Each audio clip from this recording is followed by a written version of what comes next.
सेनपुर से है। सेनपुर, अच्छा।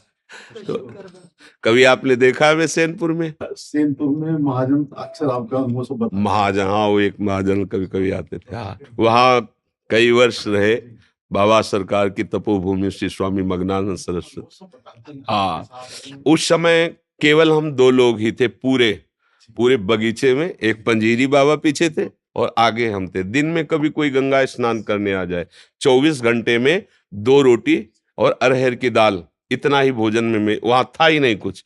कभी दूध फल फूल किसी का आना जाना कुछ नहीं। मोटी 2 रोटी, एक पुजारी आते थे किसी गांव से तो वो बना देते थे, तो 2 रोटी और इतनी दाल रख के चले जाते। उन्होंने कहा था 24 घंटे में कभी हम ले लेंगे तो रसोई में रख के चले जाते, बस इतना ही पाना था, 2 रोटी 24। और सांप बिच्छी तो वहां अब पता नहीं है कि नहीं, पीछे ऐसे थे जैसे चीटा होते ना, ऐसे हजारों सांप, हजारों बिच्छियां। उस समय तो किसी का आला जला था, ले रात दिन भजन में। वहाँ बड़ा तपोभूमि है पर बहुत पावन भूमि है।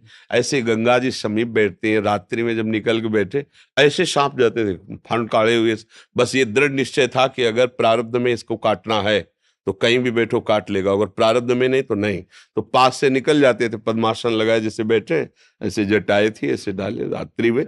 जहाँ पशु के नीचे बैठ करके तो वो फूस की झोपड़ी बनाए थे, वो उसी जगह फिर वो उसका 6 महीने के अंदर हो गया था उसका। जी जी। एक बार क्या हुआ कि वहां का एक गुंडा था जो उसी की, हाँ, 6 महीने के अंदर। हाँ, तो हम ऐसे गेट की तरफ बैठे थे ऐसे, तो मोटरसाइकिल से जूता पहनकर आया। तो हमें कुछ पता नहीं था, पर हम उससे कहा भाई, 4-5 वयोवृद्ध बैठे थे, हम कहा भाई आपसे प्रार्थना है, बाबा सरकार की तपोभूमि है, आपको यहाँ गाड़ी और जूता सहित नहीं आना चाहिए। तो उसने गाड़ी खड़ी की, हमारी तरफ ऐसे देखा जैसे शेर अपने शिकार को देखता है। हम बाबा जी, फटे पुराने कपड़े, वहां तो बड़ा अकिंचन स्वरूप है। तो वो गया ऐसे जूता पहने, तो हम कहा कि कैसा भद्र आदमी है कि संतों की बात भी नहीं मानता है। बोले महाराज आप बेकार बोल दिए। तो हम कहा क्यों?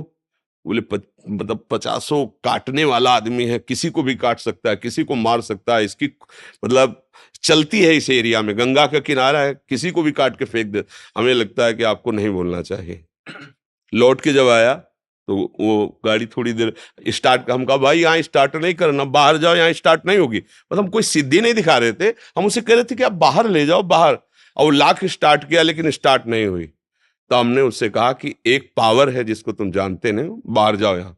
तो चला गया। दूसरे दिन हम उसी अशोक के नीचे, जो बड़ा अशोक जहाँ झोपड़ी वाली है, गंगा स्नान करके आकर के फिर बैठते थे। तो बैठे थे तो पादुका से पत्तों की खनक होती है, तो ऐसे लगा कि कोई आ रहा है, और वहां आदेश था कि कोई भी गंगा स्नान करने आए उधर ना आवे। तो कहा हो सकता है पुजारी जी ने ना बताया हो।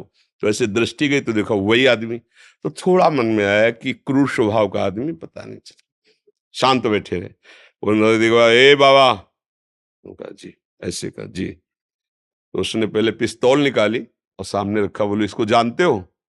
हम कहा इतना तो जानते हैं कि ऐसे गोली चलती है। फिर उसने करोली चाकू निकाली, सामने रखा, बोला इसको जानते हो? हम कहा, हमका तीसरा निकालने के पहले हम इसको दिखा दे। कमंडल खोला, गंगा जल दिखाया। हमका इसको जानते हो? हम कहा तू है और हम है, और हाथ में गंगा जल लिया। हम कहा उठा पिस्तौल, दूसरा नहीं है, और चाकू उठा। अगर हमने संकल्प कर दिया तो तू अगर अभी नष्ट ना हो जाए तो बता। हम तुमने कहा बाबा जियों को तुम खिलवाड़ समझता है क्या?